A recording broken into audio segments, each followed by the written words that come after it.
छान वाटतंय आज डायमंड झाल्याबद्दल आणि ऑब्व्हियसली सगळं क्रेडिट मी तुम्हाला देते. आणि because of you I am always good morning and smiling faces.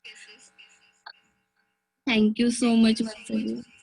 Great great great. आणि पुढील भविष्यासाठी, पुढच्या जबरदस्त करिअरसाठी आणि तुझ्या क्राऊन अँबॅसेडर स्टेटससाठी माझ्या भरपूर शुभेच्छा. Thank you so much. Yes. Thank you. Okay friends, I voted.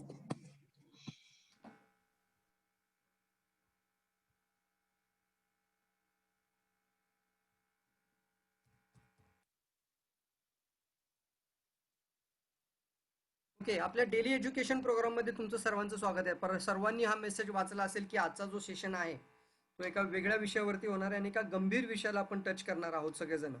आणि खऱ्या अर्थानं लोकांच्या समस्या आहेत तर त्याच्यावरती लोकांबद्दल डिस्कशन करणं आणि त्याचे प्रॉपर नॉलेज लोकांपर्यंत पोहोचवणं खूप आवश्यक आहे. So I start my share my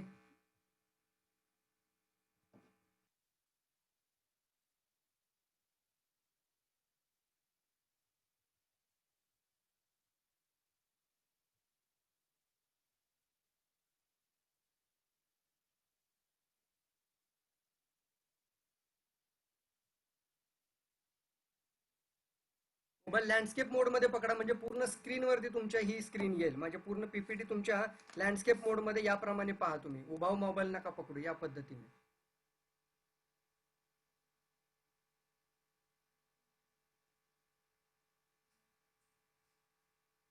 okay. So friends, माझी स्क्रीन तुम्हाला सर्वांना दिसते आणि माझा आवाजही ऑडिबल आहे. मित्रांनो, या विषयामध्ये जाण्या अगोदर मी तुम्हाला काही महत्त्वाची सूचना देऊ इच्छितो. जसं माझा 15 वर्षाचा एक्सपिरियन्स आज DXN सोबत आहे. मग 15 वर्षामध्ये ज्यावेळी आम्ही DXN जॉईन केलं होतं त्यावेळी सुरुवातीला डिसीज पार्टनर बिझनेस खूप जोरदार आम्ही स्टार्टअप केला होता. आम्हाला पुढचं काही समजत नव्हतं. मार्केटिंग काय असतं, बिझनेस प्लॅन काय असतो, कशा पद्धतीने स्टार एजंट व्हायचं, रुबी काय असतं, डायमंड काय असतं, हे आम्हाला पहिलं कधी माहीतच नव्हतं. कारण ज्या मीटिंग्स आम्ही अटेंड करत होतो तिथं सुरुवातपासून एंडपर्यंत फक्त focus on the disease, only disease. त्यामुळे हे नॉलेज आमच्यापर्यंत राहिलं आणि यामधून खूप चांगली आम्हालाही फायदा झाला. परंतु एक मात्र कायम लक्षात आलं की जे सक्सेस होण्यासाठी वेळ लागण्याच्या पाठीमागे हे एक कारण आहे की फक्त रोगांवर फोकस करत राहिला तर मात्र आपण नक्की सक्सेस होण्यासाठी फास्ट स्पीड नाही पकडणार. ऑब्व्हियसली तुम्हाला नॉलेज असणं, थोडाफार साठा तुमच्याकडे असेल, प्रत्येक गोष्टीचं ज्ञान असेल तर नक्की त्याचा फायदा होतो, हे मीही ॲग्री करतो. परंतु फक्त ती प्राथमिकता नका बनवू. माझी पहिली रिक्वेस्ट तुम्हाला आहे, सेशनमध्ये आलाच आहात आणि ॲज अ डिस्ट्रीब्युटर असाल, एक असोसिएट असाल, खऱ्याच अर्थाने जर पुढे जाऊन अनेक लोकांची मदत करत तुम्हालाही ग्रोथ घ्यायची आहे तर या गोष्टी तुम्हाला नॉलेज वाढवण्यासाठी आणि लोकांची मदत करण्यासाठी खूप आवश्यक आहे. बट यासोबत एक गोष्ट आम्हाला लॅक ऑफ होती आणि ती म्हणजे प्रॉपर वेनी सिस्टमचं नॉलेज, प्रॉपर वेनी स्ट्रक्चरचं नॉलेज, प्रॉपर वेनी कशा पद्धतीने गेलं म्हणजे आपण फास्ट डायमंड होऊ, फास्ट रुबी होऊ, फास्ट क्राऊन बनता येईल आपल्याला. फास्टेस्ट ग्रोईंग जाण्याकरता 1 लाख इन्कम करण्यासाठी कोणते स्टेप्स फॉलो करायला पाहिजेत, या गोष्टीवरती आम्ही कधीच पूर्वी डिस्कस करत नव्हतो.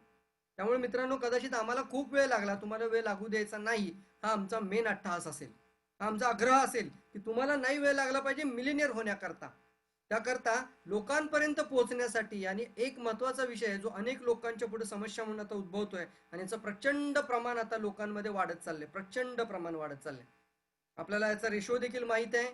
As of the estimated death याला म्हटलं जातं की पर मिनिटाला एक व्यक्तीला कॅन्सर होतो देखील आणि एक व्यक्तीची मृत्यू कॅन्सरने होतीये सुद्धा.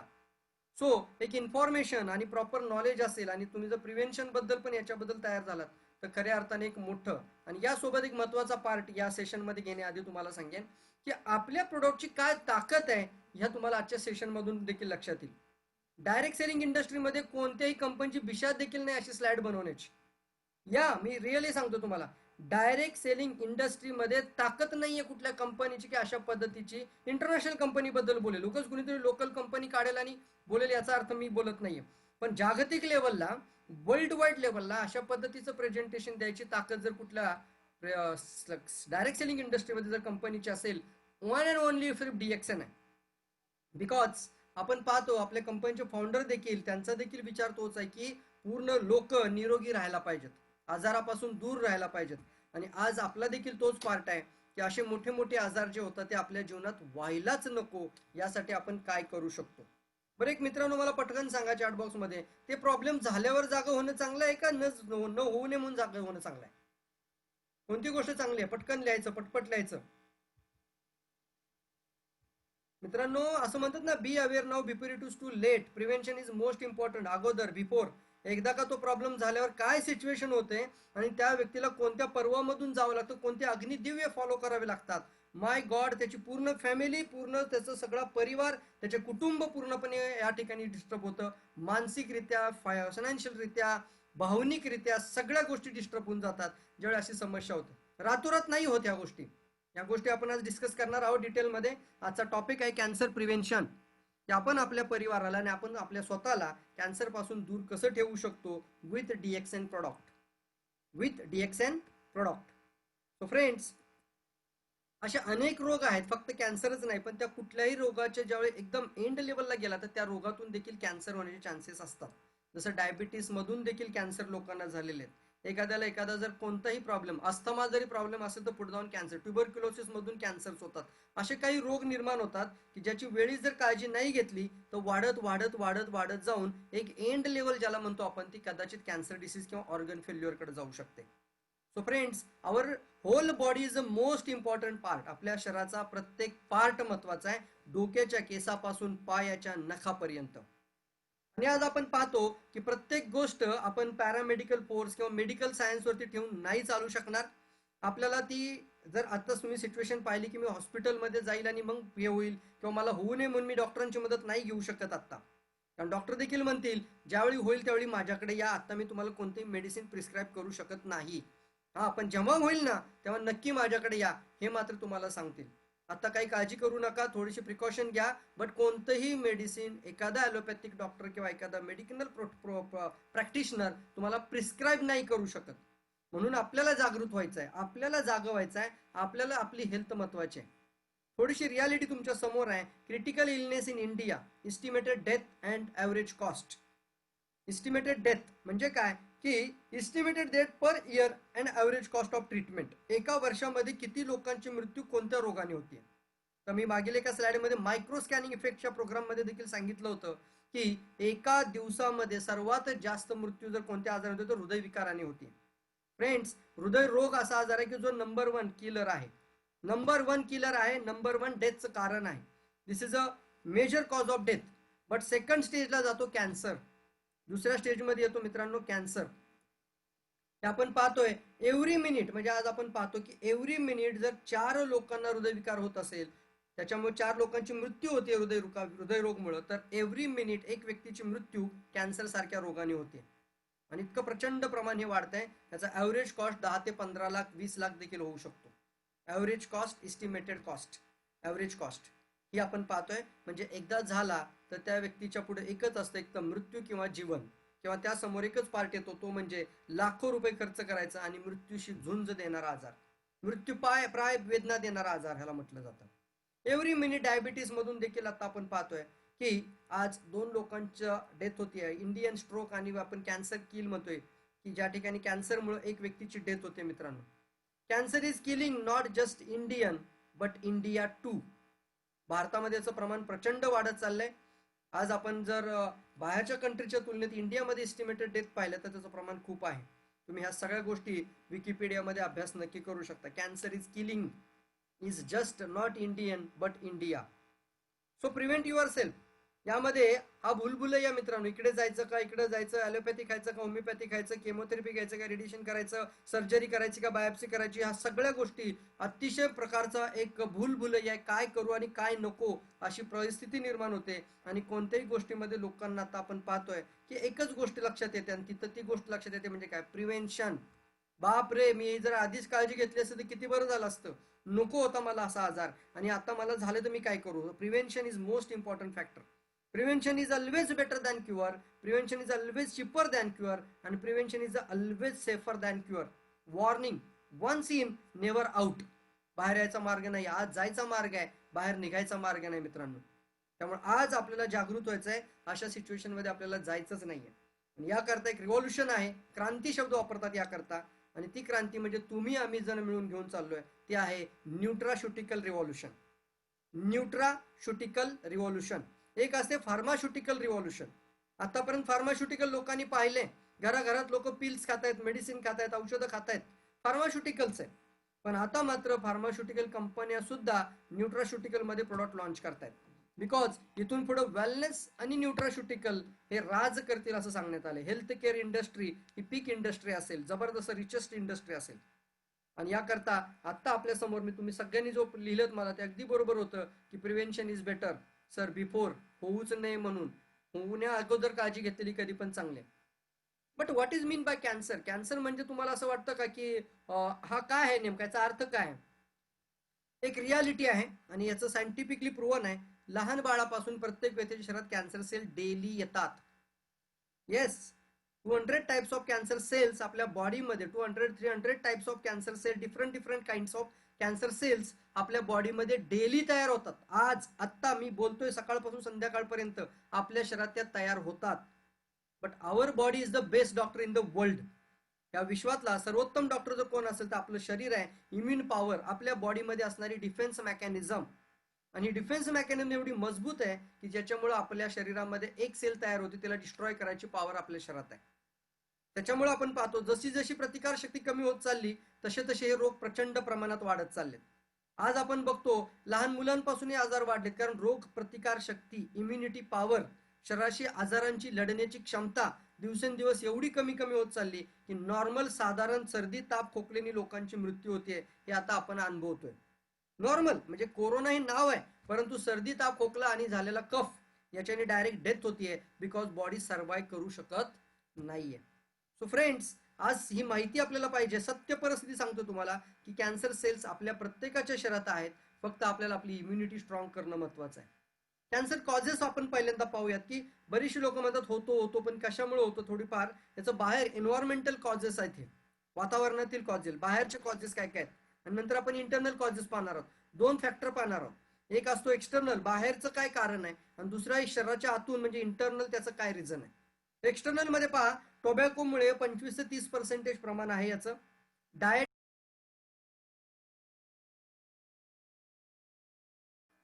आवाज येतो सर्वांना?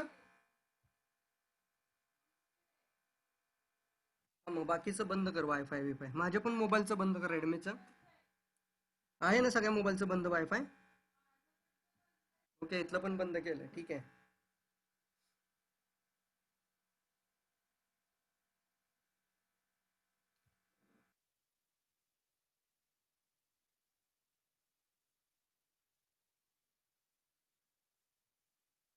आता मी सांगत होतो तुम्हाला ही गोष्ट की आता सध्या सर्वात जास्त प्रमाण जे वाढतंय याच्यामध्ये काही कॉजेस सापडतात, आणि ते कॉजेस मी तुमच्या पुढे आणतोय.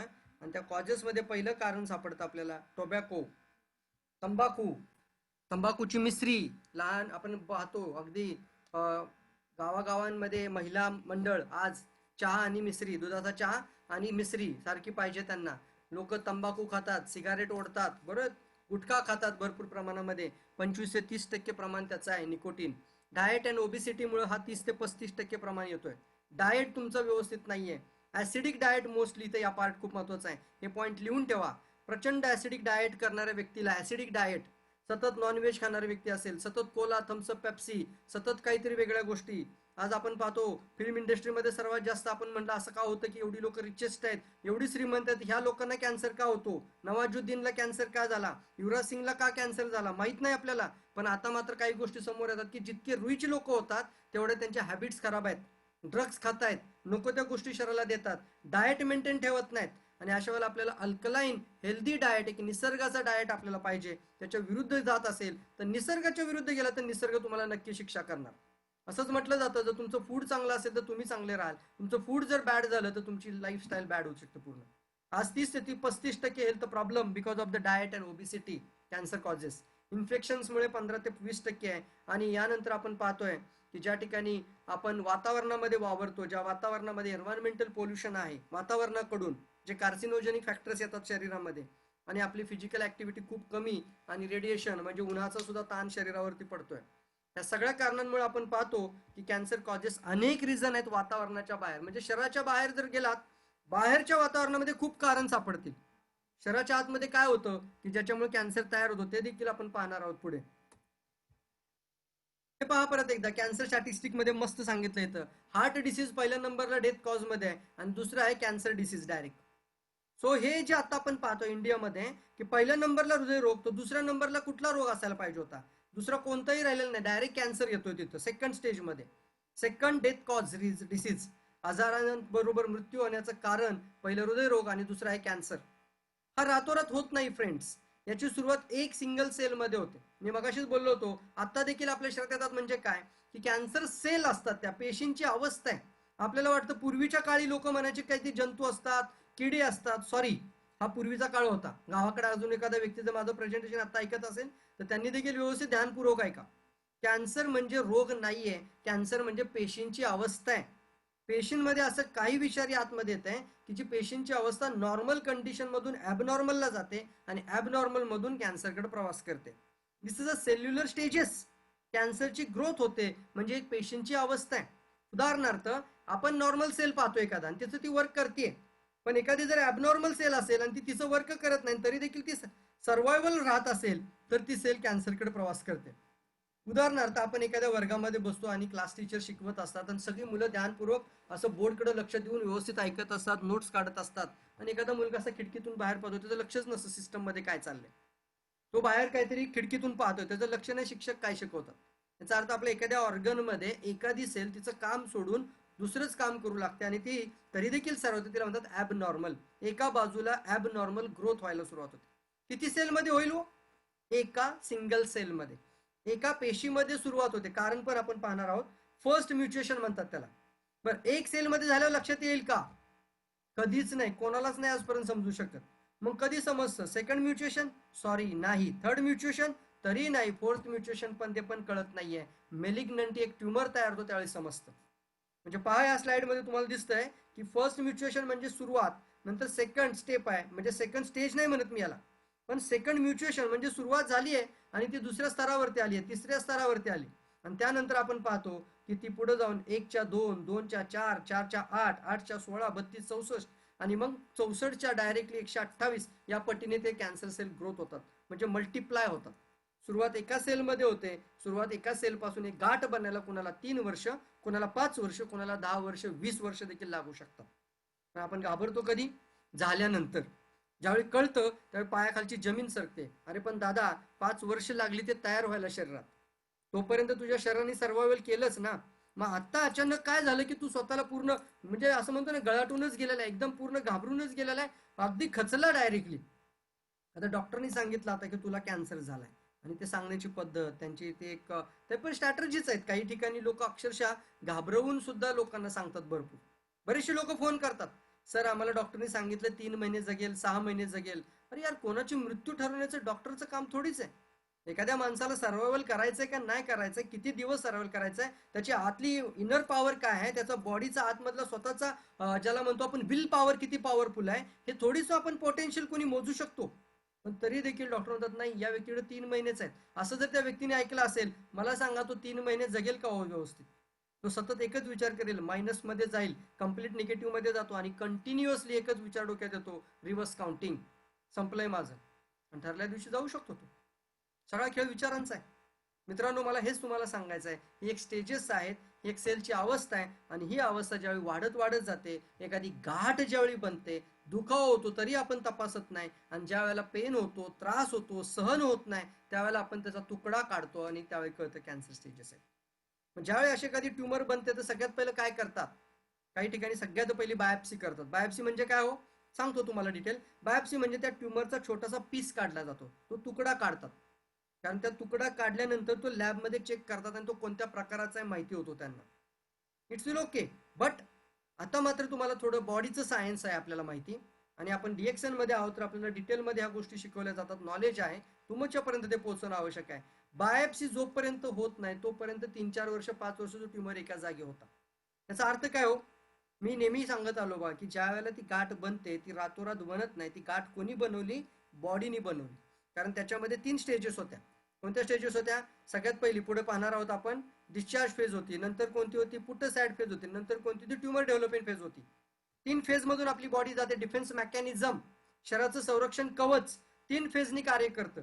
पहिलं होतं कोणतं? पहिलं होतं ज्याला म्हणतो आपण डिस्चार्ज. विष येत आहे ना, कॉर्सिनोजेनिक आहे, टाकून द्यायचं काम करूया. नाही टाकून देत आहेत, पुट साईड फेज, एका बाजूला साठवूयात. नाही साठवतायत, चला अजून येत आहे, अजून येत आहे, अजून येत आहे. मग त्याचा ट्युमर डेव्हलपिंग फेज, गाठ निर्माण अवस्था.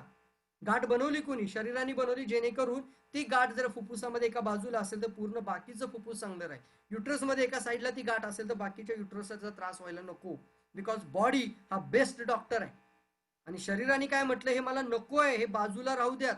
जसं तुम्ही एखादी गोष्ट नको असली की साईडला ठेवता, तसंच शरीराने बाजूला ठेवलेली गाठ होती. आणि आपण काय केलं, सिस्टम मधून बाजूला असलेल्या गाठीचा तुकडा काढला, म्हणजे तिथं ब्लिडिंग झालं, म्हणजे छेडलत ना, बायोप्सी केली म्हणजे छेडलं ना तिला डायरेक्ट.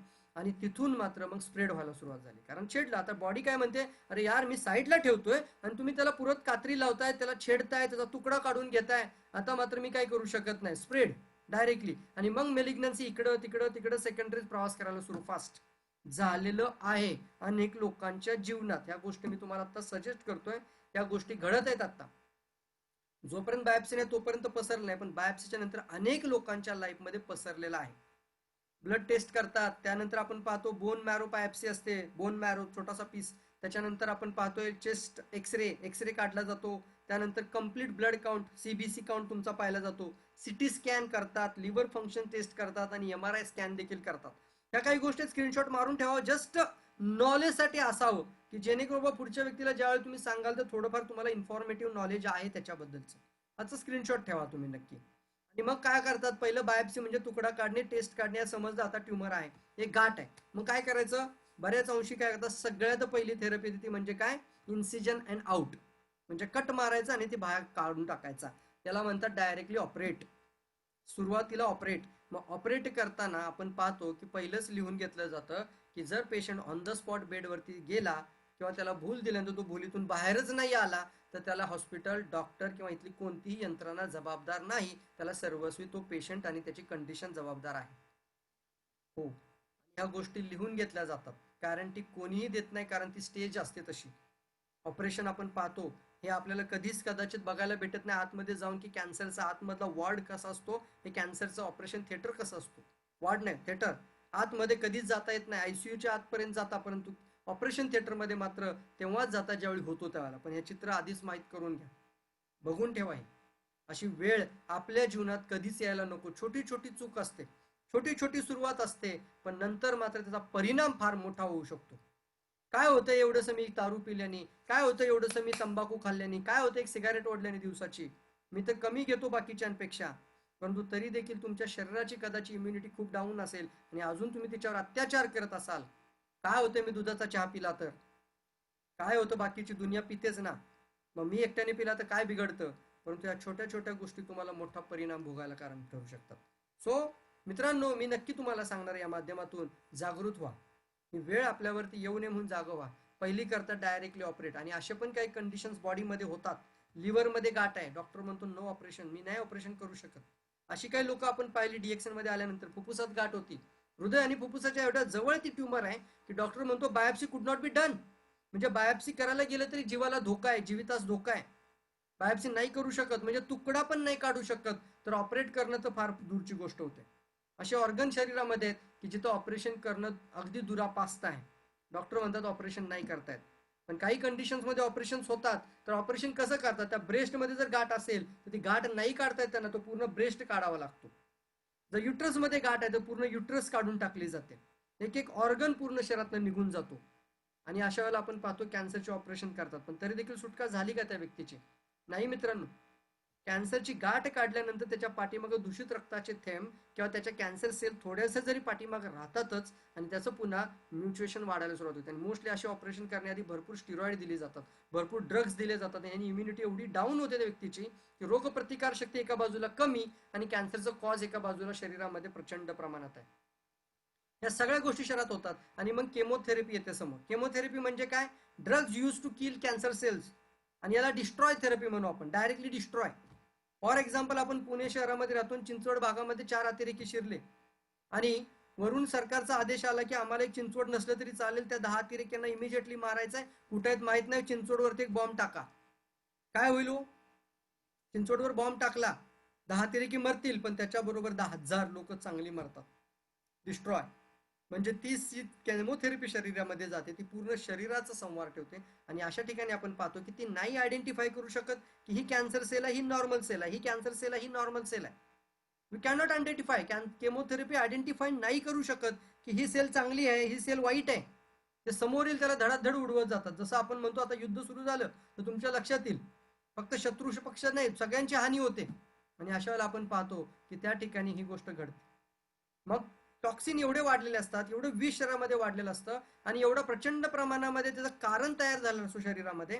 3 कारण मी तुम्हाला आज सांगणार आहे, लिहून घ्या ती कारणं काय उपयोगी पडतील. आणि त्या 3 कारणांच्या बाजूने आपली पूर्ण गॅनोथेरपी येते. आणि मग केमोचे साईड इफेक्ट काय आहेत? Side effect complete hair loss, लोकांच्या डोक्याचे पूर्ण टक्कल पडतायत, महिलांच्या डोक्यावरचे सगळे केस जातात, असे कापड बांधावं लागतं. नोशिया, वॉमिटिंग, भरपूर उलटी, भरपूर वॉमिटिंग होतं, पाणी पचत नाही अशी अवस्था होते, हीट, उष्णता, जाळ झाल्यासारखं होतं पोटामध्ये बिकॉज ऑफ द केमोज. आणि रिड्यूस द इम्युन रिस्पॉन्स, म्हणजे शरीराची प्रतिकार शक्ती पूर्णपणे संपुष्टात यायला लागते, कमी कमी व्हायला लागते. आणि अशा सिच्युएशनमध्ये कारण मात्र जसंच्या तसंच मग रेडिएशन थेरपी पण करतात. रेडिएशन म्हणजे एक प्रकारचे शॉक देतात, हाय एनर्जी रेज असतात त्या, आणि त्या रेडिएशन करतात. म्हणजे त्या कॅन्सर सेलला किल करण्यासाठी ही दुसरी थेरपी, म्हणजे पुन्हा डिस्ट्रॉय करण्याकरता. Stop to growth and dividing, म्हणजे त्याची ग्रोथ थांबवण्यासाठी रेडिएशन दिले जातात. पण इथं देखील काय होतं, पर्टिक्युलर त्या एरियाला रेडिएशन देत असताना आता त्या रेडिएशनच्या मुळे देखील आपल्या शरीरात प्रचंड साईड इफेक्ट होतात. स्किन रिॲक्शन्स येते, स्किनवर रॅशेस येतात, रेडनेस येतो, लॉस ऑफ ॲपिटाईट, पूर्ण पचन बिघडतं आणि कम्प्लिटली WBC काउंट लोअर व्हायला लागतो, म्हणजे रोग प्रतिकारशक्ती पूर्णपणे नष्ट व्हायला सुरुवात होते. आणि एका बाजूला आपण पाहतो की ह्या गोष्टी घडतायत. आणि आज मी तुम्हाला एक रियालिटी सांगतो जी मी एका प्रेझेंटेशनमध्ये ऐकली होती. कॅन्सरचेच एक डॉक्टर आपल्या पुण्यामध्ये आले होते, चिंचवडमध्ये, डॉक्टर के जनार्दन. 40 वर्ष त्या व्यक्तीने कॅन्सरवरती, अमला कॅन्सर रिसर्च इन्स्टिट्यूटमध्ये त्यांनी स्टडी केला होता.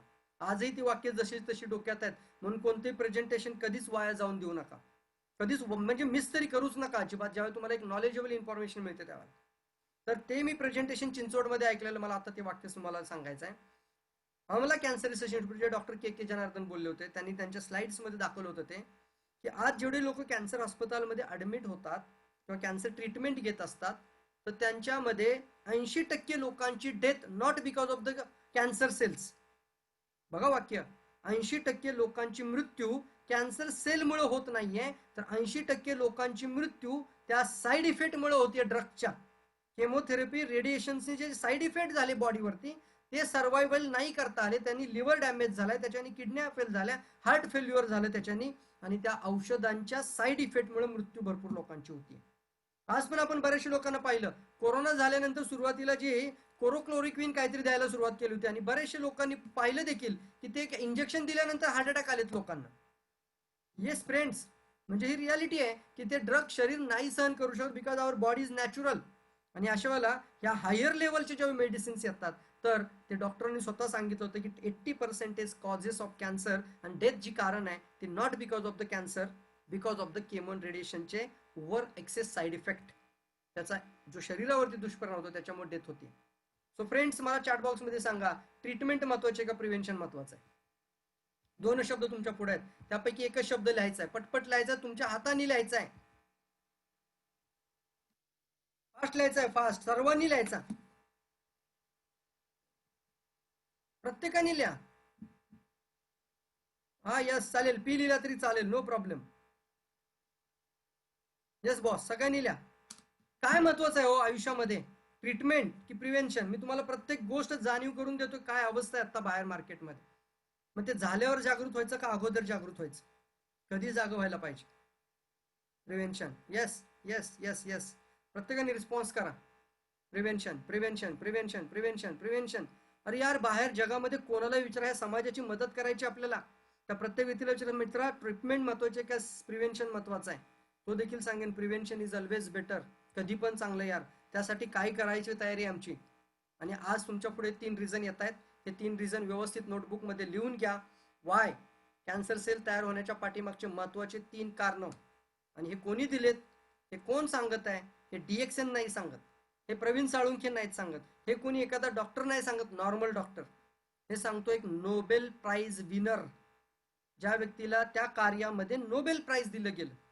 त्या व्यक्तीने जन्म झाला, त्याचा ॲलोपॅथिक डॉक्टर आहे तो स्वतः, आणि एक डॉक्टर ओट्टो वॉर्बक एक डॉक्टर असा की ज्यांनी डिवोशन केलं, पूर्णपणे त्याचं लाईफ डिवोट केलं कोणत्या गोष्टीवरती, study to cause the cancer. फक्त एकच गोष्टीवर अभ्यास त्यांनी चालू केला की असं काय आहे की मी कॅन्सर सेल डिस्ट्रॉय करतोय, पण मला आधी हे तर कळलं पाहिजे की ती तयार का होते. त्याचं पूर्ण आयुष्य त्या माणसाने फक्त ह्या गोष्टीवरती घालून, आणि त्यांनी 3 रिझन आपल्या जगाला सांगितले, आणि ते 3 पॉवरफुल कारण त्यांनी सांगितल्यामुळं आज आज जगाला म्हणजे आपल्याला माहित झालं. डॉक्टर वार्बग यांनी ते सांगितल्यामुळे त्यांना नोबेल प्राइज मिळाली. नोबेल प्राइज, वर्ल्डचा सर्वात मोठा अवॉर्ड या व्यक्तीला मिळाला, डॉक्टर वार्बग यांना. कोणते 3 कारण आहेत? सगळ्यात पहिलं आहे की मी तुम्हाला मगाशी बोललो, कॅन्सर सेल म्हणजे एका नॉर्मल पेशीचं रूपांतर ॲबनॉर्मल पेशीमध्ये होतं, आणि ॲबनॉर्मल सेल त्याच पद्धतीने पुढे जातात आणि पुढे कॅन्सरकडे जाऊ शकतात. या तर ती डेड होते म्हणजे चांगली गोष्ट आहे, पण ती जर डेड नाही झाली, ॲबनॉर्मल सेल, इनॅक्टिव्ह सेल जर डेड नाही झाली, तर it's will become a cancer cell. या ठिकाणी आपण पाहतोय की पहिलं कारण आहे ते म्हणजे acid condition. First important reason is body more acidic. ज्यावेळी आपल्या शरीरामध्ये ऍसिड लेवल प्रचंड प्रमाणात वाढते, ऍसिड कंडिशन वाढते, आणि ऍसिडचं प्रमाण प्रचंड वाढतं. ह्याचाही अभ्यास झालेला आहे. या व्यक्तीने काय केलं, नॉर्मल पेशंटचा पीएच चेक केला, अल्कलाईन आहे. कॅन्सर पेशंटचा पीएच चेक केला, कम्प्लीट ऍसिडिक आहे. लक्षात आलं की कॅन्सर सेल ज्यावेळी बनतात म्हणजे ऍसिडिक आहेत. मग शरीर जर सतत ऍसिडिक ठेवलं आपण, पीएच ऍसिडिक असेल, तर तो कॅन्सरसाठी काय बनतो, मल्टिप्लाय करायला तो कॅन्सरला पोषक बनतो. पहिलं कारण आहे बॉडीच्या प्रत्येक सेल आतून ऍसिडिक होत जाणं, ऍसिडचा पीएच तयार होणं, पहिलं रिझन आहे. दुसरं रिझन यांनी सांगितलं की टॉक्सिन्स म्हणजे कार्सिनोजेनिक, जे असे विषारी तत्व, जे आपल्या थेरपीमध्ये आपण सांगतो टॉक्सिन्स, जे असे विषारी तत्व ज्याची पेशींना आवश्यकता नाही, त्यांची सेलला गरज नाही, परंतु ते पेशीमध्ये जमा होत जातात आणि मग एखादी ट्यूमर तयार होते. तर त्या सेलमध्ये विषारी तत्वांचा प्रभार वाढत जाणं म्हणजे दुसरं कारण आहे कॅन्सर सेल तयार होण्याच्या पाठीमागे, कार्सिनोजेनिक फॅक्टर्स म्हणजे विषारी तत्व.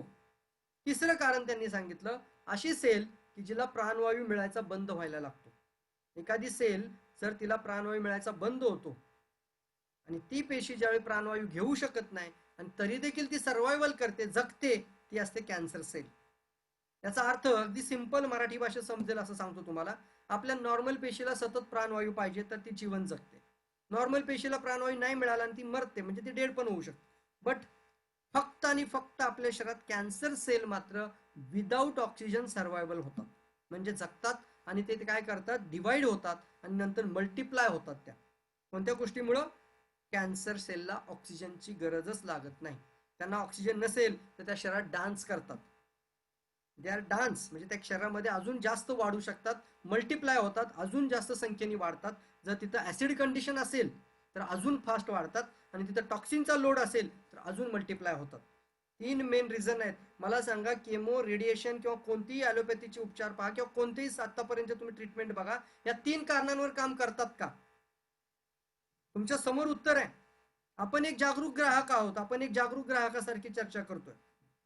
3 कारण नोबेल प्राइज विनर सांगतो. या 3 कारणांवरती कोणती थेरपी, केमोथेरपी काम करते का? या 3 कारणांमध्ये ती उलट केमो टाकतात म्हणजे अजून केमोथेरपी म्हणजे अजून ऍसिडिक बनते, अजून टॉक्सिसिटी वाढते, अजून ऑक्सिजन कमी होतो. रेडिएशन्स देतात, ती सुद्धा काय करतात, डिस्ट्रॉय करतात, अजून हीट वाढते, अजून शरीराची ऍसिड लेवल वाढते, अजून इम्युनिटी कमी होते, अजून ऑक्सिजन कमी होतं. मग अशा वेळेला जर आपल्या शरीरात येऊ द्यायचं नसेल तर पहिली गोष्ट आपल्याला महत्वाची लक्षात ठेवायची आहे, आपली बॉडी कायम अल्कलाईन ठेवा. महत्वाचा मेसेज सांगतोय, आपलं शरीर कायम अल्कलाईन ठेवा. अल्कलाईन बॉडीमध्ये कोणताही रोग आत येत नाही, पण ऍसिडिक बॉडीमध्ये कोणताही रोग येऊ शकतो, कोणताही हेल्थ प्रॉब्लेम येऊ शकतो. नॉट ओनली फॉर कॅन्सर, कोणताही health problem because of the body acidic. मग अशाला आपलं शरीर अल्कलाईन ठेवा. मग कसे ठेवता येईल आपल्याला, याकरता आपल्या पुढं म्हणजे तीच प्रॉपर आपल्याकरता जी थेरपी आहे, जे आपण पाहणार सोल्युशन होऊ नये म्हणून पण काय करता येईल, आणि त्या 3 कारणांवरती देखील बोलूया. याकरता एक महत्वाचा प्रश्न येतो की शरीरामध्ये जर गाठ बनते, ती जर 4-4, 5-5 वर्ष समजत नसेल तर कधी जागं व्हायचं, गाठ झाल्यावर का पहिल्या पेशीमध्ये? पहिल्या पेशीमध्ये ऍसिड आहे, पहिल्या पेशीमध्ये टॉक्सिन्स आहेत, पहिल्या पेशीला ऑक्सिजन मिळायचा बंद झालाय. फर्स्ट म्युच्युएशन, मगाची आकृती डोळ्यापुढे आणा. फर्स्ट म्युच्युएशन, बॉडीला कोणती इंडिकेशन्स नाही आहेत, दे आर नॉन सिम्टोमॅटिक, समजतच नाही आतमध्ये कुठं काय सुरू आहे. त्या स्टेजमध्ये खायला पाहिजे का ट्यूमर क्रिएट झाल्यावर खायला पाहिजे, गाठ बनल्यावर खायला पाहिजे? त्या स्टेजमध्ये त्याला म्हणतात मायक्रो स्कॅनिंग इफेक्ट. गॅनोडर्माचा डीएक्सएनचा मायक्रो स्कॅनिंग इफेक्ट, खूप मोठी ताकद तुमच्या हातामध्ये परमेश्वरांनी दिलेली आहे. डॉक्टर लिम सिओजिन सरांचे जितके धन्यवाद मानता येते तेवढे माना. मी सांगतो मानव से भी महान व्यक्ती आहे, ग्राउंड टू अर्थ आहे व्यक्ती एकदम. आणि दुसरी गोष्ट महत्वाची सांगतो, जेव्हा पण गॅनोडर्मा खायला घ्याल, चहातून घ्या, कॉफीतून घ्या, व्हर्जिन कोकोनट ऑइल गॅनोडर्मा घ्या, त्याच्यानंतर आरजीजेल कॅप्सूल खायला सुरुवात करा 100%. त्यावेळी परमेश्वराचे नक्की आभार माना की थँक गॉड आय वॉन्ट, मला कमीत कमी आय नो गॅनोडर्मा, मला ही गोष्ट माहीत आहे.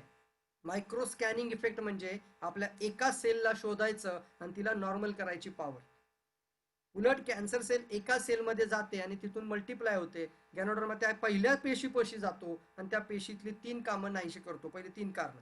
अल्कलाईन करेल, अल्कलाईन म्हणजे बॉडी अल्कलाईन, म्हणजे पीएचच अल्कलाईन व्हायला सुरुवात होते फर्स्ट. सेकंड, जे टॉक्सिन आहे त्याला डिटॉक्सिफाय करेल, विष बाहेर काढायला मदत करेल. आणि थर्ड इम्पॉर्टंट पार्ट तो म्हणजे गॅनोडर्मामध्ये सर्वात जास्त धर्तीवरती ऑक्सिजन खेचून घेण्याची पॉवर आहे. बिकॉज ही वनस्पती 24 तास ऑक्सिजन घेते. रात्रीची झाडं कार्बन डायऑक्साईड सोडतात, दिवसाचा ऑक्सिजन सोडतात. आपण म्हणतो रात्रीच्या झाडाखाली झोपू नये, पण फ्रेंड्स रात्रीची झाडं कार्बन डायऑक्साईड सोडतात, आपण म्हणतो रात्री झाडाखाली झोपू नये. पण मित्रांनो, गॅनोडर्मा एक अशी एकमेव वनस्पती आहे जी दिवस रात्र ऑक्सिजनच घेते आणि कार्बन डायऑक्साईड सोडते. दिवस असेल किंवा रात्र असेल, सूर्यप्रकाशाची तिला आवश्यकता देखील लागत नाही. ते एखाद्या आतमध्ये फार्ममध्ये देखील येऊ शकते, आतमध्ये घरामध्ये देखील वाढू शकते. का? कारण तिला सूर्यप्रकाश लागत नाही, तिच्यामध्ये क्लोरोफिल नाहीये गॅनोडर्मामध्ये. मग 24 तास जर ती ऑक्सिजन घेत असेल, 24 तास जर ऑक्सिजन घेत असेल तर तिची ओरॅक व्हॅल्यू, कोणती व्हॅल्यू माझ्या हाताकडे पहा, ओरॅक व्हॅल्यू, ऑक्सिजनची प्राणवायूचे मॉलिक्यूल खेचून घेण्याची पॉवर सर्वात जास्त धर्तीवरती कोणत्या वनस्पतीत आहे? गॅनोडर्मामध्ये. कशातून लक्षात येते? ऑर्गॅनिक जर्मेनियम, म्हणजे जे केमिकलचे लोक असतात त्यांना माहिती आहे या गोष्टी. ऑर्गॅनिक जर्मेनियम धर्तीवरची सर्वात जास्त असणारी वनस्पती कोणती आहे? गॅनोडर्मा. म्हणून म्हणतात ओरॅक व्हॅल्यू पृथ्वीवरती सर्वात जास्त गॅनोडर्माची आहे. नंतर बाकीच्या हर्ब येतात, ॲलोवेरा, तुळस, जिन्सेंग, सगळ्या वनस्पती पाठीमागे आहेत. Why ganoderma is a king of herb, ह्या गोष्टी तुम्हाला देखील माहित पाहिजेत. वनस्पतींचा राजा का म्हणतात आपण याला? तर 24 तास ही वनस्पती प्राणवायू घेते, म्हणून हिची प्राणवायूचे मॉलिक्यूल खेचण्याची पॉवर सर्वात जास्त आहे. तिसरं कारण, पहिलं ऍसिड अल्कलाईन करणे, दुसरं टॉक्सिन रिमूव्ह करणे, डिटॉक्स करणे, तिसरं कॅन्सर सेल तयार होती का मग तिथं ऑक्सिजन प्रोव्हाइड करणे. म्हणजेच काय? आपल्या पेशींची ओरॅक व्हॅल्यू. शब्द जर डिटेलमध्ये लिहून घ्यायचं तर लिहून घ्या, oxygen radical absorption capacity, oxygen radical absorption capacity, ORAC value. आणि गॅनोडर्माच्या फळाच्या भागामध्ये म्हणजे आरजी कॅप्सूलमध्ये 2000 पार्ट पर मिलियन, पीपीएम म्हणतात, 2000 पीपीएम.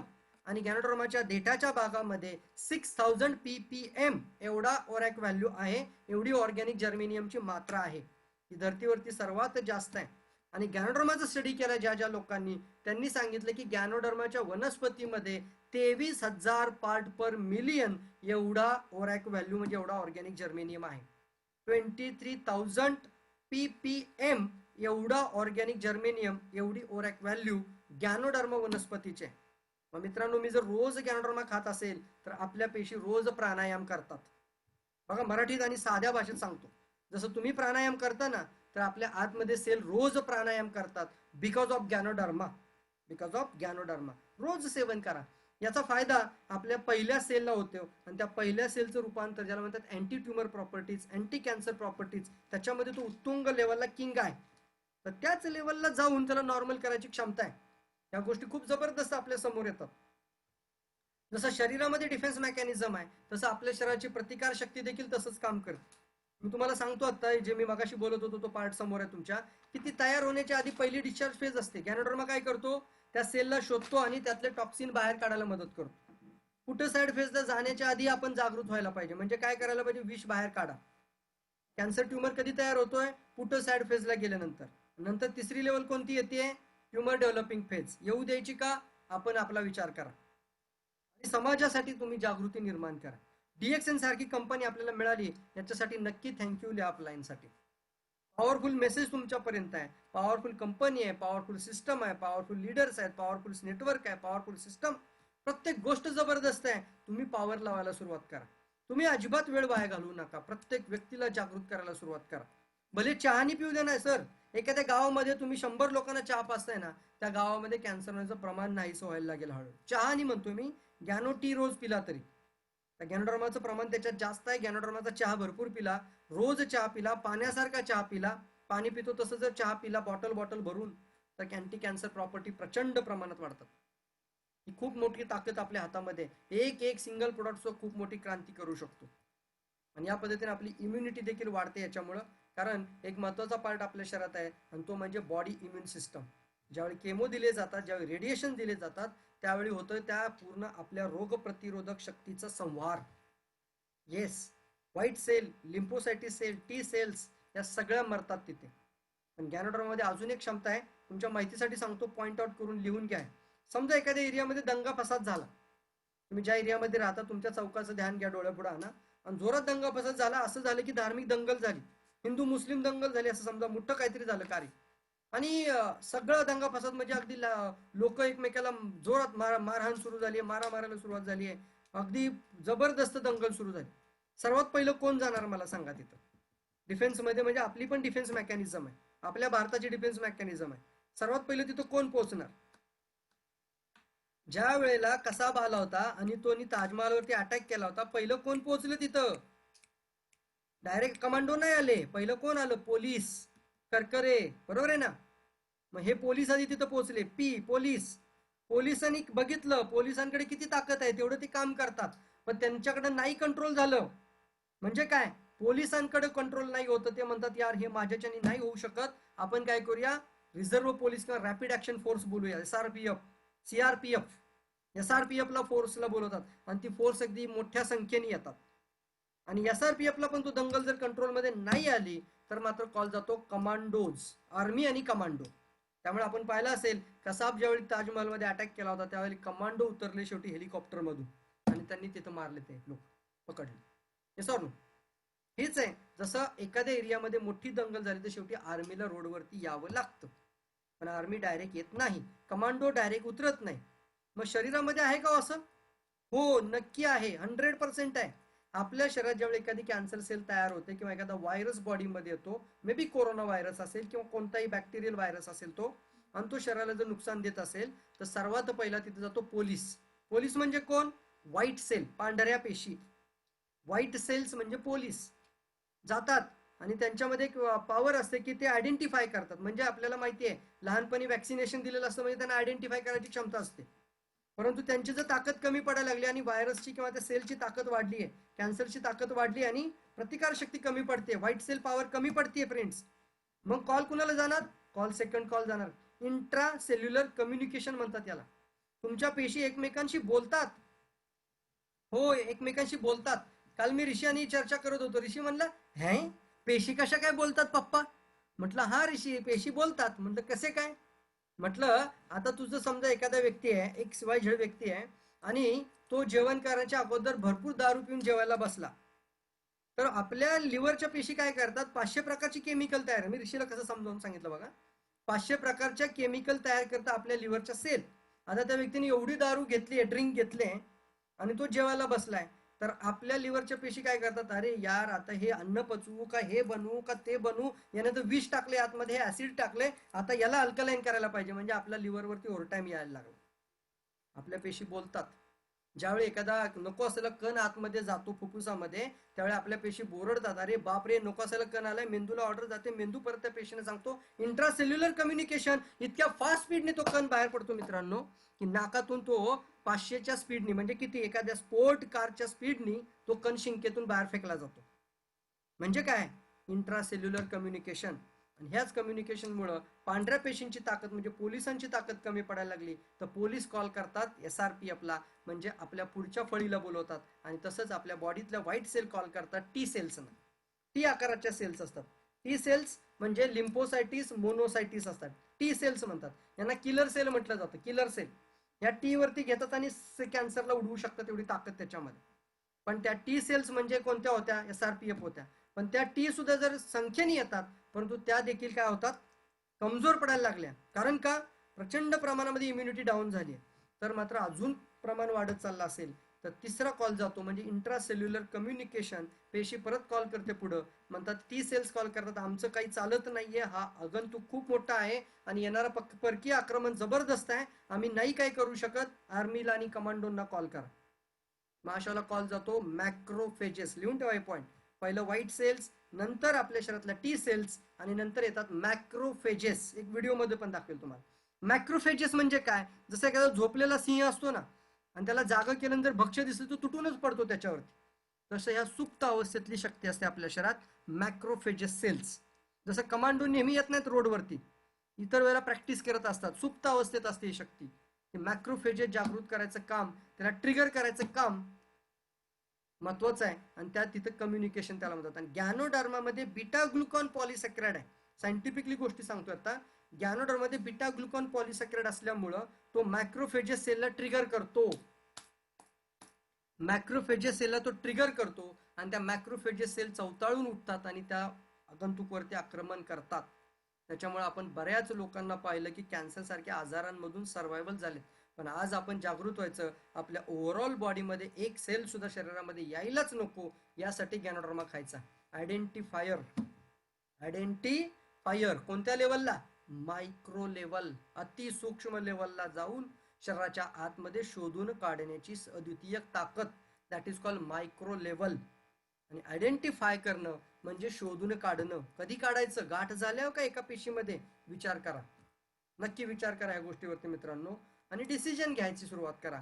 एक पॉवरफुल व्हिडिओ तुमच्या समोर आहे, यामध्ये आपण पाहूयात.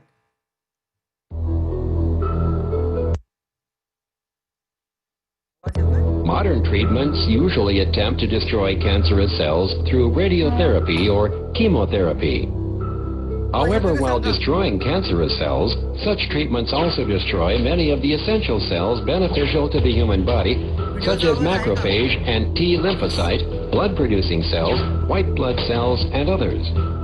Furthermore, once treatment is... इथं थांबून बोलू आपण. काय सांगितलं, मॉडर्न ट्रीटमेंट, किमोथेरपी आणि रेडिओथेरपी ज्यावेळी शरीरावरती मारल्या जातात त्यावेळी डिस्ट्रॉय करतात आपल्या ब्लड प्रोड्युसिंग सेल्सला, लिम्फोसाइटिस, टी सेल्सला, मॅक्रोफेजेस सेल्सला आणि व्हाईट ब्लड सेल्सला. म्हणजे काय होतं, 4-10 कॅन्सर पेशी किंवा काही प्रमाणातल्या कॅन्सर पेशी मारण्याकरता शरीरावरती पूर्णप्रमाणे जे किमो रेडिएशन्स पडतात त्याच्यामुळं पहा कशा पद्धतीने इथं दाखवले व्हिडिओमध्ये पाहू आपण. हे काय करतं, पूर्ण destroy. Discontinued, the remaining cancerous cells will multiply in large quantity when the body is weak. So discontinuing chemotherapy usually leads to the lowering of immunity and the continue ज्यावेळी किमोथेरपी आणि रेडिएशन्स घेतले जातात त्यावेळी lowering the immunity, म्हणजे काय सांगितलं त्यांनी आता की discontinued therapy usually leads to the lowering of immunity and the weakening of the body. The integral effects that come with the consumption. आता इथे गॅनोडर्मा सांगितलंय, रेडिएशन, किमोथेरपी. त्याच्यामुळे आपण पाहतो ना मित्रांनो की एखाद्या व्यक्तीचं किमो रेडिएशन झाल्यानंतर पण पुन्हा तयार व्हायला लागले असेल. त्याचं रिझन कुठं होतं, कारण किमो रेडिएशन घेतल्यानंतर अजून इम्युनिटी डाऊन झालेली असते, रोगप्रतिकारशक्ती अजून कमी झालेली असते. आणि कारण मगापासून बोलत होतो ना, कारण, रूट कॉज, ते मात्र जसंच्या तसंच राहिल्यामुळं शरीरातल्या सेल अजून पुन्हा वाढायला लागतात. कारण रोगप्रतिकारशक्ती कमी झाली, कारण मात्र जसंच्या तसंच आहे. पहा पुढे.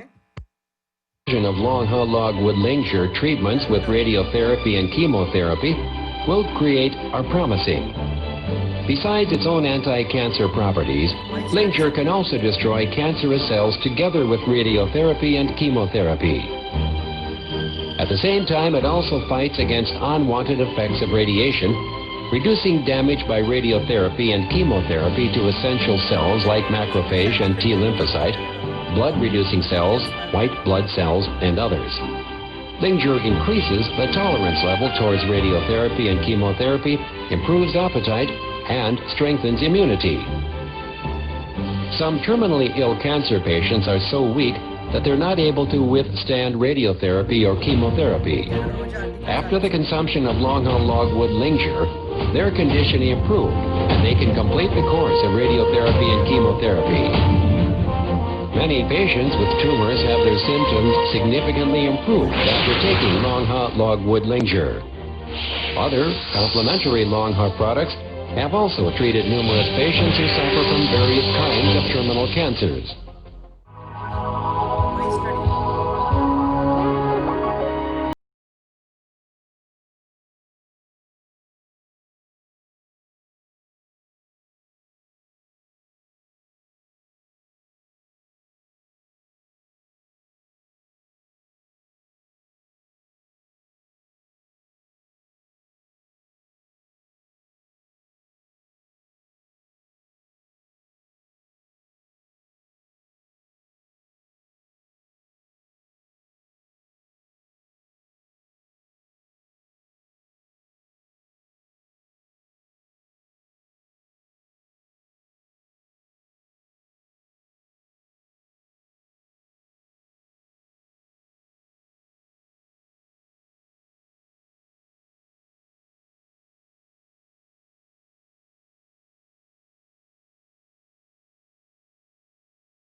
to control the growth, and chances of survival were increased significantly.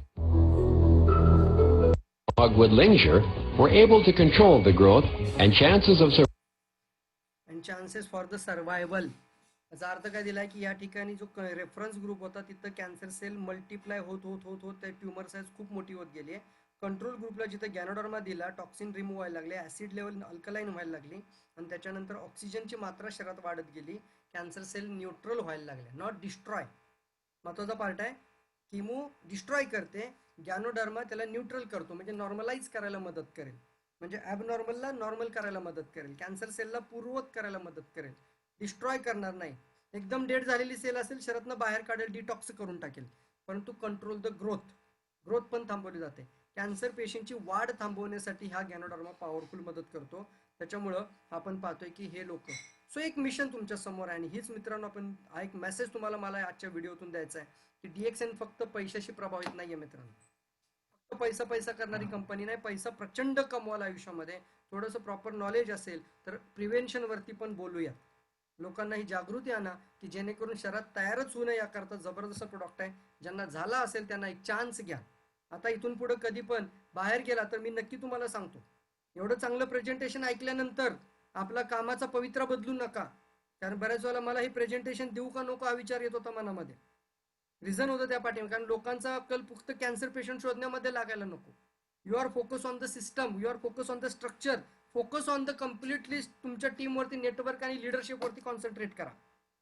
So मित्रांनो, एवढी जबरदस्त गोष्ट आपल्या बरोबर आहे, तर याचा फायदा तुम्ही एक लोकांना आपल्या प्रोडक्टची ताकद काय आणि त्या लोकांची मदत करण्यासाठी कशी मदत करता येऊ शकते हे तुम्हाला खूप पॉवरफुल आहे.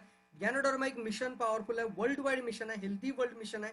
खूप लोकांना याचा फायदा झालेला आहे. सो सेव्ह द लाईफ ज्याला म्हणतो आपण, हे किट समोर आहे तुमच्या गॅनोडर्मा विथ RGGL आणि ही संपूर्ण किट अँटी कॅन्सर प्रॉपर्टीज आहेत. नोनीज ही एन्झाईम आहे, त्याच्यामध्ये सुद्धा पॉवरफुल अँटी कॅन्सर प्रॉपर्टीज आहेत. स्पिरुलिनामध्ये पॉवरफुल क्लोरोफिल आहे, ते सुद्धा अँटी कॅन्सर आहे. व्हर्जिन कोकोनट ऑइल सुद्धा बऱ्याचशा प्रकारचे कॅन्सर कव्हर होत आहेत. बरेचसे रिसर्च आहेत त्याच्यावरती. काल मी व्हर्जिन कोकोनटच्या रिसर्चच्या दिवशी देखील सांगितलं होतं की लंडनमध्ये त्या ठिकाणी फक्त 3 दिवसामध्ये कोलन कॅन्सरच्या सेल डेड होताना पाहिलं होतं व्हर्जिन कोकोनट ऑइलच्या उपचाराने. तर ही this is the power, healthy life, youthful life आणि डिसीज फ्री लाईफ. तो एक सेल शरीरामध्ये तयार होतीये. मला सांगा मित्रांनो, आज 13 लाख 14 लाख 15 लाख जाऊन सुद्धा व्यक्तीची बॉडी घरी घेऊन येतात लोक. ही सिच्युएशन आता पाहतो आपण. अशा वेळेला मी सांगतो तुम्हाला 13,000चं किट घेणं समजदारी आहे का पुढे जाऊन 13 लाख खर्च करणं. पण हे 13 लाख एका व्यक्तीवरती होतात, वन सिंगल पर्सन वरती होतात आणि पूर्ण अख्खं किट ऑन MRP समोर आहे तुमच्या, पूर्ण फॅमिलीला होऊ शकतं. म्हणजे तुमच्या 3,500 PV 4,000 PV याच होतील. 3,500 PV पूर्ण. एक वेलनेस किट नाव द्यायला, एक आयडेंटिफायर किट नाव द्यायला, प्रमोट करताना as a wellness kit, promote करताना एक वेलनेस फॅमिली. फक्त कॅन्सर इम्पॉर्टंट नाही, आता ओव्हरऑल बॉडी इम्पॉर्टंट आहे. हृदयातले पण ब्लॉकेज येतात तुमच्या शरीरात, इधर किडनीमध्ये पण खराबी आली आहे, लिव्हरमध्ये पण टॉक्सिसिटी वाढली आहे. Overall body is most important factor. तर आयडेंटिफायर किट नावच द्यायचं, आयडेंटिफायर. मला माहित नाही तुमच्या शरीरात कुठं काय, पण डोक्यापासून पायाच्या नकापर्यंत स्कॅनिंग, क्लिन्झिंग, रेग्युलेशन, बिल्डिंग आणि रिजनरेशन पाची कामं करतोय. सो याची कॉस्ट मला सांगा, ही कॉस्ट महाग आहे का स्वस्त आहे? काय वाटतं तुम्हाला याच्याबद्दल? याचं एकच उत्तर तुमच्या पुढे आहे, आपल्या लाईफ पेक्षा जास्त काहीच महत्वाचं नाही. 1 मंथ सॅलरी महत्वाची नाही, गोल्ड महत्वाचं नाही, इन्शुरन्स महत्वाचा नाही, FD महत्वाची नाही, बॉडी चेकअप महत्वाचा नाही. नुसत्या बॉडी चेकअप वरती 50,000 लोकांनी खर्च केलेत आजकाल. कंटिन्यू चेकअप, इकडे चेकअप, तिकडे चेकअप, तिकडे चेकअप, नुसतं स्कॅनिंग स्कॅनिंग स्कॅनिंग, सगळे रिपोर्ट काढत बसलेत. अशाच्या अशा फाईल साठल्या लोकांच्या, पण आजार सापडत नाही म्हणतात. पंचकर्मावरती लोक 50,000 कुणी लाख रुपये खर्च करतोय. मिनिमम म्हटलं तर 30 ते 40,000च्या थेरपीज आहेत बाहेर मार्केटमध्ये आता. पंचकर्म, मग मला सांगायला आपल्याला सेल्युलर पंचकर्म म्हणजे पेशींच्या लेवलला ही 5 काम: स्कॅनिंग, क्लिन्झिंग, रेग्युलेशन, बिल्डिंग आणि रिजनरेशन. किती कामं झाली? 5 panchakarma. So solution is most important factor. पुष्कळ लोक आहेत जे कॅन्सर सारख्या आजारांमधून आता बाहेर आहेत. आजही लोक सर्वायबल आहेत. हे अमोल नवले, डॉक्टर अमोल नवले, यांच्या आईला फुफ्फुसात कॅन्सरची गाठ मगाशी बोललो होतो. 3 ते 4 महिन्यानंतर परत रिपोर्ट पाहायला गेले तर डॉक्टर म्हणतात where is a mass doctor. तर डॉक्टरच्या अक्षरशः डोळ्यात पाणी आलं होतं की मी माझ्या पूर्ण डॉक्टरच्या करिअरमध्ये ही गोष्ट कधी विचार करू शकत नाही की ती कॅन्सरची गाठ गेली कुठं. माझ्या आईला जो ट्यूमर होता आणि डॉक्टर मध्ये त्याची बायोप्सी पण नाही करता येणार आणि रिमूव्ह करावं लागेल हाफ पार्ट ऑफ लंग्स, म्हणजे अर्ध फुफ्फुस काढून टाकावं लागेल, पेशंट जगेल का नाही काही गॅरंटी नाही, त्यापेक्षा घरी घेऊन जावा.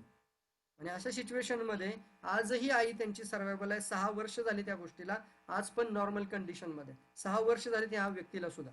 ही लेडीज आहे, युट्रस कॅन्सर, 56 mm ची गाठ होती, 42 वरती आणली आणि एका हॉस्पिटलमध्ये ट्रीटमेंट झाले त्याच्यावरती. त्यानंतर त्यांना केमो रेडिएशन झाले, जवळजवळ त्यांना 22 केमो दिले होते, 22 रेडिएशन दिले होते, 7 केमो होते. कॅन्सरची गाठ काय झाली, 12 mm कमी झाली. जी 56 mm ची होती ती 42 वरती आली. बट व्हॉट अबाउट पेशंट पाणी पचणार नाही अशी अवस्था झाली, हड्डीचा ढाचा झाला. शेवटी घरी घेऊन जाऊन सेवा करा म्हटली यांना. आज यांना DXNची माहिती कुठून मिळाली त्यांच्या घरामध्ये, आणि तिथं वालवड म्हणून गाव आहे बार्शीच्या बाजूला, तिथं प्रोडक्ट खायला सुरुवात केली. आज ही व्यक्ती 6 वर्ष झालेत, आजही नॉर्मल, परत रिपीट नाही झालं यांना. असे कित्येक लोक आहेत जे अशा आजारांमधून बाहेर पडलेत मित्रांनो.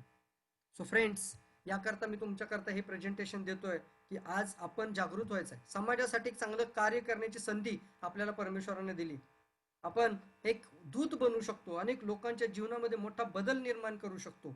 आज तुमच्यामुळे एक व्यक्तीचं लाईफ जरी बदललं तरी खूप मोठी गोष्ट आहे. आज आपल्यामुळे अशा आजारांचं बर्डन कमी झालंय समाजातून, तरी खूप मोठं कार्य तुम्ही करताय.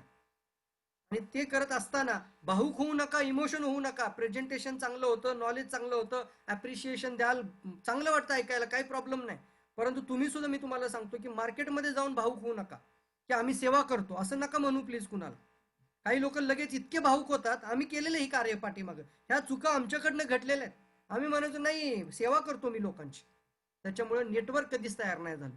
चांगली संधी आहे तर त्यांना सांगा तू पण ये माझ्यासोबत, आपण सगळेजण मिळून हे चांगलं काम करूया. सो मित्रांनो, चांगल्या पद्धतीने डेव्हलपमेंट करता येईल आणि तुम्हाला मी माझ्या शुभेच्छा देतोय. PV तुम्हाला किती करायचे तेवढ्या होतील यार. जर रेग्युलर डेली एज्युकेशनमध्ये तुम्ही तुमच्याबरोबर लोक घेऊन या, जास्तीत जास्त प्रोडक्टचं सेवन करा. किती रुपयाचं प्रोडक्ट खाता विचार करू नका. रोज लिस्ट काढा, रोज कॉलिंग करा, रोज फोन करा. फक्त इन्व्हिटेशन वरती भर द्यायचा आहे मित्रांनो. सो एवढी ताकद जर तुमच्या सोबत आहे तर याबरोबर मी तुम्हाला हेच सांगू शकतो तुम्हाला की रेग्युलर जेव्हा मीटिंग तुम्ही अटेंड करता ते तुमच्या बरोबर नवीन लोकांना अटेंड करायला घ्या. आता आपण जो प्रॉस्पेक्ट हँडलिंग प्रोग्राम घेतो ज्याच्यामध्ये नवीन लोकांना त्या पद्धतीने घेऊन जायचंय की त्यांना DXN मध्ये आणण्याकरता जी क्लोजिंग असते, जसं सुरुवातीला बिझनेस समजावून सांगितलंय, दुसऱ्या पार्टमध्ये त्यांना आपण DXNची कंपनी इंट्रोडक्शन आणि कंपनीची पॉवरफुल काय प्रोडक्ट आहेत ती गोष्ट आपण सांगितली. आता तिसरी गोष्ट उद्या येते ती म्हणजे तुम्हाला महत्वाचं मार्केटिंग प्लॅन. मी पहिलं घेतलं आपण ज्या ठिकाणी बिझनेसची इंट्रोडक्शन, का बिझनेस करायचा, डायरेक्ट सेलिंग. दुसरा पार्ट आपण पाहिला होता, त्याच्यामध्ये आपण बघितलं की DXN मध्ये कंपनी किती पॉवरफुल आहे, कंपनीची किती जबरदस्त इंट्रोडक्शन आहे, कंपनीची प्रोफाईल किती मजबूत आहे, आणि त्यासोबत आपण पाहिलं मार्केटिंग प्लॅन, बिझनेस प्लॅन काय सेटअप आहे त्याचा. जबरदस्त आहे, 222 देशांमध्ये आहे. आणि त्यानंतर उद्याचा जो सेशन आहे तो आहे product positioning, sales and marketing. आणि ते सांगण्यासाठी आपल्याबरोबर एक कॉर्पोरेट ट्रेनर आहेत. ऑलरेडी भरपूर कंपन्यांना इन्शुरन्स सेक्टरमध्ये, डायरेक्ट सेलिंग सेक्टरमध्ये त्यांनी स्वतः ट्रेनिंग दिलेली आहेत. आणि आपल्याला एक चांगली गोष्ट आहे की अशी व्यक्ती आपल्यासोबत आहे, DXN सोबत आहे. त्यांचं उद्याचं DXN प्लॅटफॉर्मवरचं पहिलं सेशन होणार आहे. तर तुम्ही जास्तीत जास्त लोकांना सकाळी 11:15 वाजल्यापासूनच इन्व्हाइट करायला सुरुवात करा. 11:15लाच क्लब करा, 11:15लाच रूम भरायला सुरुवात करा. ही ताकद तुम्ही आम्ही मिळून मोठी करायची. इथं आलेल्या माणसाला दिसलं पाहिजे माय गॉड 100 लोक होती, तो क्लोजिंग झाला म्हणून समजा. इतकी सोपी गोष्ट आता तुमच्यापर्यंत आली because of this lockdown, because of this corona, because of this online zoom meetings. So thank you all म्हणू आपण. या काही गोष्टी होतात ह्या कधी कधी चांगल्यासाठी होतात, त्याचा देखील विचार करूया. कदाचित हे प्रेझेंटेशन आज ऑनलाईन असल्यामुळे एवढ्या लोकांपर्यंत पोहोचलं, नाहीतर मी जर बोलवलं असं काही लोकांना ब्रांच ऑफिसला या तर कदाचित ह्या पुण्यातली 4-10 लोक आले असते, इथले आणि कात्रची काही लोक असते, निगडीची काही लोक आले असते. But because of this online sessions, zoom webinars, आज आपण टोटली 101 लोकांपर्यंत मीटिंग सेशन घेऊ शकतो. रेग्युलर असे सेशन्स होत आहेत, रेग्युलर प्रेझेंटेशन्स होत आहेत. उद्या सकाळचं जे पॉवरफुल एक कॉर्पोरेट ट्रेनर आहेत मुंबईमधून, त्यांची देखील मीटिंग आपल्याकरता जबरदस्त आहे. ज्या लोकांना आता तुम्ही मागच्या आठवड्यामध्ये रजिस्ट्रेशन केलंय त्या लोकांना उद्याच्या सेशनमध्ये नक्की इन्व्हाइट करा.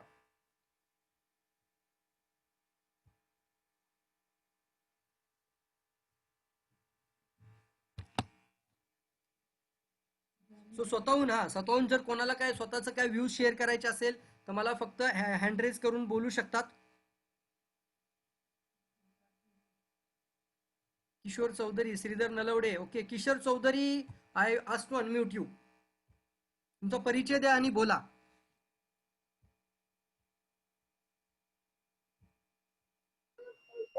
Hello good morning. Hello good morning sir. Good morning. Good morning. बोला. हा किशोर, तुमचा परिचय? किशोर आनंदराव चौधरी, कुठून बोलता? Pune. Very good, very good. Katraj okay. Jambhulwadi. DXN distributor आहात? हा. Very good. Okay okay. तुमचा हँड रेस दिसला म्हणून मी तुम्हाला म्यूट ओपन करायला सांगितलंय. बरं चालतं. Thank you sir. ओके ओके, ठीक आहे ठीक आहे. म्हणजे तुम्ही असाच हँड रेस केला होता. नलवडे सर, तुम्हाला बोलायचं आहे. I ask to unmute you. Hello, good morning Nalawade sir. Good morning sir. Shridhar Nalawade बोलतोय साताऱ्यातून. येस येस नलवडे सर, तुमचा आवाज सुद्धा भरपूर आहे, बोला. ओके. मी केरळच्या एका डॉक्टरांची लिंक अशीच मीडियात वाचली होती. त्यांनी काय 3 गोष्टी क्लिअर केल्या होत्या कॅन्सर बद्दल. की पहिली गोष्ट त्यांनी केली होती की शुगर अवॉइड करा 100%. की साखर टाळायची. दुसरी गोष्ट त्यांनी सांगितलं होतं, सकाळी उठल्या उठल्या 1 ग्लास कोमट पाणी आणि 1 लिंबू हे जर बरोबर. तुम्ही रोज अनुशापोटी पेलं तर ते 100 केमोथेरपीचे इक्वल आहे. आणि बात त्यांनी आहे. त्यांनी एक तिसरी गोष्ट सांगितली होती, कोकोनट व्हर्जिन ऑइल हे सकाळी 3 चमचे आणि संध्याकाळी 3 चमचे घेतलं तर तुमच्या शरीरात कॅन्सर वाढू शकत नाही. बघा, म्हणजे आपला गॅनोडर्मा लेमन टी, म्हणजे लिंबू टाकून बनवलेला लेमन टी आणि कोकोनट ऑइल विथ गॅनोडर्मा आहे. तर ह्या 2 प्रोडक्टला सुद्धा किती जबरदस्त मार्केट करू शकता, क्रिएट. सो एकच गोष्ट आहे की ह्या गोष्टी आपल्याला प्रत्येक व्यक्तीपर्यंत एक जागृती म्हणून, आता तर लोक जागृत झालेत. कोरोनानेच एवढे घाबरले तर त्यांना सांगा यार बाकी पण शरीरात होऊ शकतं. हे होऊ नये म्हणून आपण चहा बदलूयात, आपण कोकोनट ऑइल प्यायला सुरुवात करूयात. जे अगदी इझिली फास्ट मुव्हिंग प्रोडक्ट आहे ना, त्याला भर द्यायची आपल्याला. तुमचं जितकं जास्तीत जास्त कंझ्युमर वाढतील, उद्याचं नेटवर्क तुमचं खूप पॉवरफुल स्ट्रॉंग बनायला सुरुवात होईल. सो या पद्धतीने आपल्याला चांगल्या पद्धतीनं अनेक लोकांबरोबर एक पॉवरफुल एक जबरदस्त सिस्टमॅटिकली वर्क करता येणार आहे आणि त्याच्यातून आपल्याला फास्टेस्ट मिलियनियर व्हायचं आहे. सो एक चार्जअप राहा. आणि याकरता एकच महत्वाची गोष्ट आहे त्यामध्ये ही, म्हणजे तुम्हाला स्वतःला तुमचं ध्येय ठरवायचं आहे. मला DXN मधून काय अचीव्ह करायचं आहे, राईट. तुमचं ध्येय तुमच्या समोर पाहिजे. तुम्ही तुमची ध्येय सांगा, लिहा, त्याचा प्रोजेक्ट कंप्लीट करा, त्या प्रोजेक्टवरती काम करायला सुरुवात करा. आम्ही आमच्या आयुष्यामध्ये जे ज्या गोष्टी ठरवल्या त्या त्या मिळवत गेलो. बिकॉज ठरवल्या, लिहिल्या, अगदी त्याच्या आकृत्या काढल्या आम्ही घरामध्ये बसून पेननी. आता सुद्धा तुम्हाला इथं दिसतंय का, पहा बरं, मी तुम्हाला शेअर करतो.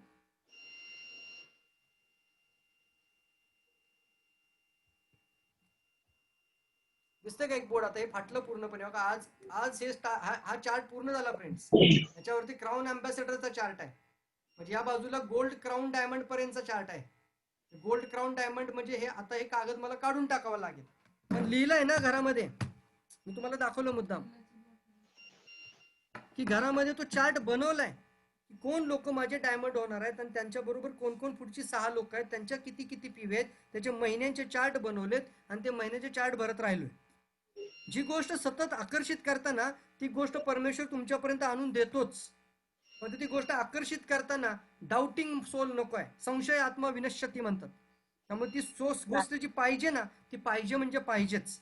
बाकी तर गोष्टी सगळ्या तुमच्या मदतीला आहेत. कंपनी स्ट्रॉंग, प्रोडक्ट स्ट्रॉंग, सगळ्याच गोष्टी पॉवरफुल आहेत. फक्त एकच गोष्ट पॉवरफुल बनवायची, ती म्हणजे तुम्हाला स्वतःला. आणि एवढी चांगलं प्रोडक्ट आहे, एवढं चांगलं पॉवरफुल नॉलेज आहे या प्रोडक्ट बरोबर, एक सायंटिफिकली प्रूव्हन कंपनी तुमच्या सोबत आहेत आणि जबरदस्त डॉक्टर लीम सिओजन सारखे लीडर आणि चांगले पॉवरफुल तुमच्याकरता फाउंडर तुमच्या सोबत आहेत. मग काय विषाद आहे तुम्हाला पाठीमागे राहण्याची? फक्त एकच कारण बनतं, ते म्हणजे आपण स्वतः. अश्विन आहे. ओके मित्रांनो, आपल्या 11 वाजून 5-7 मिनिटं झालेली आहेत. तर आपण भेटूयात उद्या बरोबर सकाळी 10:30ला एंगेज करा आणि बरोबर 11:15 वाजेपर्यंत आपण त्याच्यामध्ये एंगेज होऊयात. एक प्रश्न आलेला आहे, ब्लड कॅन्सर. ओके, कॅन्सरचे प्रकार आहेत. तर कॅन्सर ज्या भागात तयार होतो तिथं तिथं त्याची ग्रोथ होते, तरी सुद्धा बरा होऊ शकतो का, हे प्रश्न आपल्यासाठी योग्य नाही आहेत. आपण म्हणायचा एक प्रयत्न करून पहा. याच्यासाठी डॉक्टर जे सांगतो ते करत करत हे करा. या पद्धतीने सांगा. कोणालाही असं म्हणून डॉक्टर वेडा आहे, त्याला काही कळत नाही आणि ते वाईटच असतं, असं नसतं, तसं नसतं, असं काही बोलू नका. तुम्हाला फक्त एवढंच सांगायचं आहे की बाबा एकच शेवटचा प्रयत्न करून पाहू. लक्षात आलं का? ही वाक्य लक्षात ठेवा. या पद्धतीने हँडल करा. कोणालाही जाऊन असं म्हणा की डॉक्टरला काही समजत नाहीये आणि मी बरा करून दाखवतो, बघा काय चमत्कार होतोय, 1-2 महिन्यातच नाही पेशंटला पळायला लावलं तर काय बघा बोलाच, अशा पद्धतीने बोलू नका प्लीज. त्याचा अर्थ असा नाही की तुम्ही देवदूत आहात. तुम्ही सांगा की मी पण एक प्रयत्न करू शकतो आणि गॅनोडर्मा एक मिराकल आहे सांगू शकता. एक प्रयत्न करायला हरकत नाहीये. शेवटचा चान्स घेऊयात. कदाचित परमेश्वराच्या कृपेने आणि गॅनोडर्माच्या मदतीनं जरी यांच्या जीवनात काय बदल झाला तर आपल्याला एखादा चमत्कार पाहायला मिळू शकतो. जिथं डॉक्टर म्हणतात की हे काहीच करू शकत नाहीत, घरी घेऊन जाऊन सेवा करा असं म्हणतात, तिथं जाऊन देखील आपल्याला मदत करता येऊ शकते.